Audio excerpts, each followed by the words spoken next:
Hey guys, so I imagine after you're seeing the assignment where it's asking you to read Winnie the Pooh that you might have one of two options. The first one, or responses, the first one you might say, this is the best class I've ever been in, and it's only the first or second day. I imagine that's most of you because it's the truth. Thanks for the bell. The other people might be saying, I already took second grade, I took it 9 years ago, and I thought I left that sort of stuff in the past. I'm nearly a voting adult.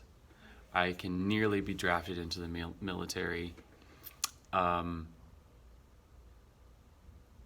Here's what I got to say about that. These stories are more complicated than you're expecting them to be. And I think that everybody will enjoy them. I thought it would be a good start to the year, and so today,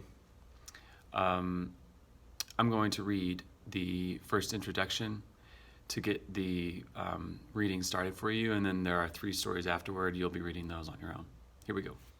Okay, we're starting with the title page today because you also, not only do you need to read the stories, you need to do some coloring, and this is the map that's in the beginning of the book.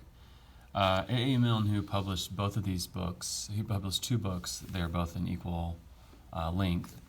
And this is in the front cover of the first one. So it's the map of the 100-acre wood, so you can illustrate that, or help to illustrate it. Here we go. The introduction. If you happen to have read another book about Christopher Robin, you may remember that he once had a swan, or the swan had Christopher Robin, I don't know which, and that he used to call this swan Pooh. That was a long time ago, and when we said goodbye, we took the name with us, as we didn't think the swan would want it anymore. Well, when Edward Bear said that he would like an exciting name all to himself, Christopher Robin said at once, without stopping to think, that he was Winnie the Pooh. And he was. So, as I've explained the Pooh part, I will now explain the rest of it. You can't be in London for long without going to the zoo. There are some people who begin the zoo at the beginning, called Way In, and walk as quickly as they can past every cage until they get to the one called Way Out. But the nicest people, if I can turn the page, but the nicest people go straight to the animal they love the most and stay there. So when Christopher Robin goes to the zoo, he goes to where the polar bears are. And he whispers something to the third keeper from the left, and doors are unlocked, and we wander through dark passages and up steep stairs until at last we come to this special cage, and the cage is opened, and out trots something brown and furry, and with a happy cry of, "Oh, bear!" Christopher Robin rushes into its arms. Now, this bear's name is Winnie, which shows what a good name for bears it is. But the funny thing is, we can't remember whether Winnie is called after Pooh or Pooh after Winnie. We did know once, but we've forgotten.